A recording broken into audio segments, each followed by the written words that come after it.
A neoconservative coup has captured British government, and Michael Gove has been at the heart of that. I don't think many people understand how Britain is actually governed at the moment. The power of the super rich, the power of the big press magnates, the central role of think tanks, which are really a mediator between government and the super rich. This is the world in which Gove flourishes and exists, because he's always with the rich and powerful. He's always wrong about the great issues of the day. He's not really a conservative politician at all. He's a neoconservative politician. There's one central idea which defines neoconservatism, which is the end justifies the means. They believe that the West is involved in some sort of existential conflict with the rest of the world, whether it's China or whether it's Russia or Islam. And in order to win this kind of perpetual war against existential enemies,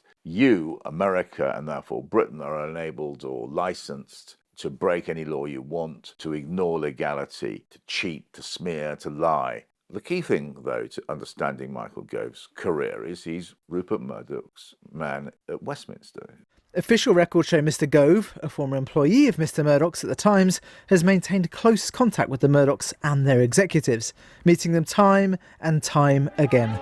The Goves are also guests at Mr Murdoch's most recent wedding, and Mr Murdoch suggested Mr Gove should run only this week.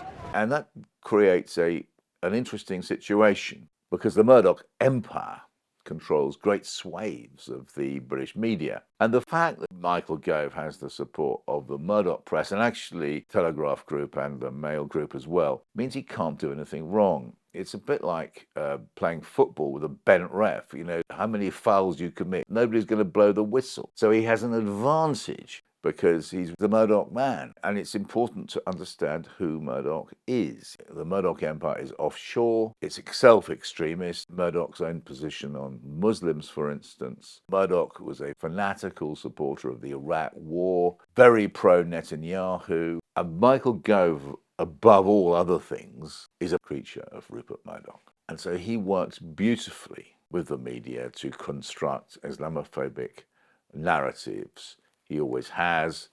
That's his modus operandi. There was one moment when he was no longer in the government, and during that time he went and interviewed Donald Trump. Murdoch was in the room. And this, I think, tells us who Mr. Gove is. He is a right-wing Republican.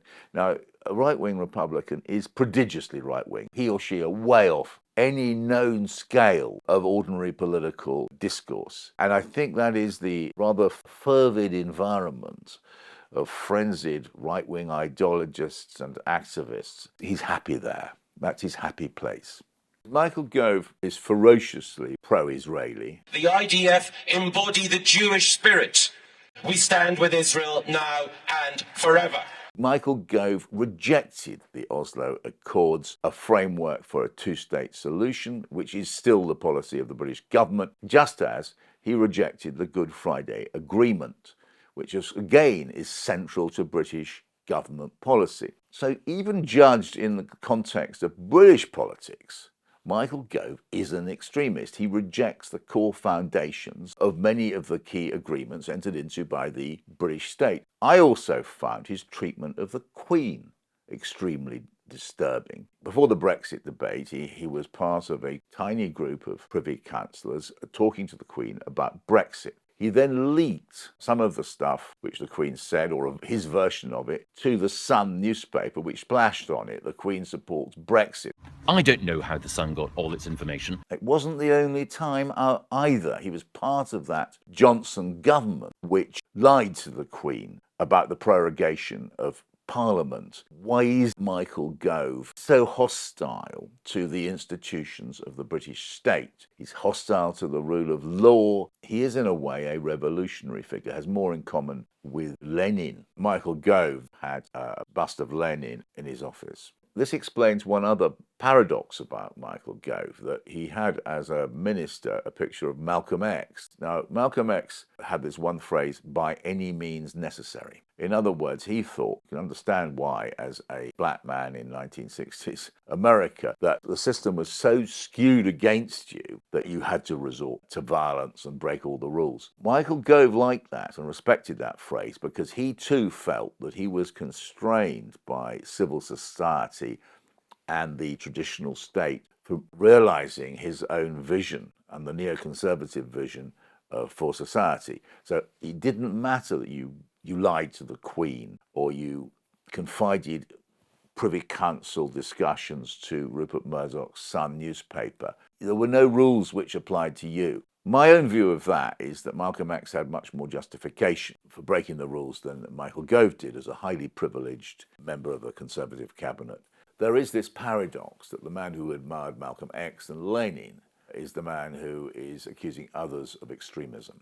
Michael Gove frequently quotes the Italian Marxist Antonio Gramsci. Brilliant individual, came up with some of the phrases which I think have shaped Michael Gove's political analysis. Michael Gove likes to quote a phrase attributed to Gramsci, which is the long march through the institutions. Gramsci believed that the left might obtain political power, but that the institutions of the bourgeois state were so strong that actually they had to do more than that. They had to capture the institutions. And Gove's interesting in this way. He sort of turned the Gramsci analysis on its head. So he thinks, and his followers and allies in the cabinet, they're quite convinced that the British state and civil society had been captured by the left. It's not true, by the way, but this is a major part of understanding their psychology.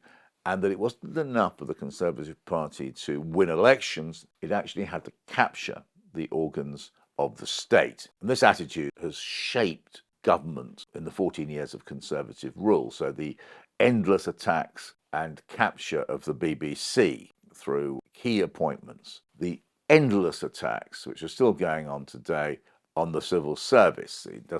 They cannot accept the idea we have an impartial civil service, which is a key idea of how we've been governed since the 19th century. They've got to put their own people in place.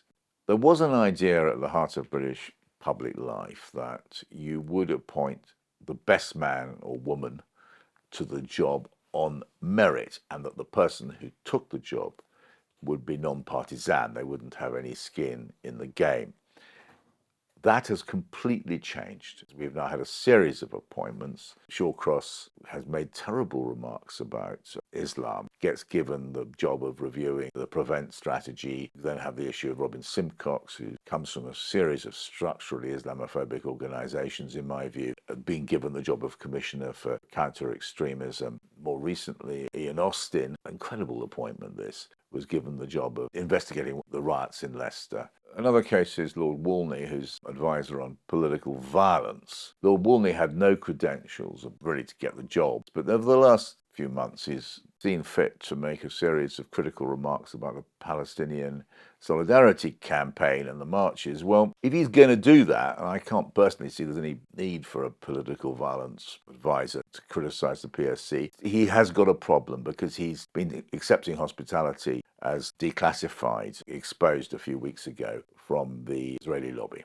One of the definitions of what Britain is about is free speech. And you're seeing again and again at the moment that individuals or organisations are being targeted. They are trying to change the nature of Britain, and they're creating a new kind of thought police, which tells us who we are and what we can say and what we can't. In fact, all these marches, which are being denounced as mobs, they are absolutely mainstream events. If you look back through British history at the Ban the Bomb, the Stop the War, the Jarrow March, people who care deeply about a political cause. I am not a terrorist mob. I am an old granny who is really upset by the terrible, terrible damage that's been created in Palestine. And to try and smear the pro-Palestinian marchers as extremists or mobs or haters or whatever that is going on is an attack on freedom of association and freedom of speech. Fundamental British values and actually fall within the definition of what it means to be British. it is impossible not to notice that the people who've made a career accusing the left of promoting some kind of cancel culture have been all but silent about the attempts to drive Muslims and others out of the public domain, particularly over the Palestinian marches. What we've been talking about today is never covered fairly and often not at all in the mainstream media. That's why it's so important to support Double Down News on Patreon. And do please read my book, The Fate of Abraham, Why the West is Wrong About Islam, which is in most good bookshops now.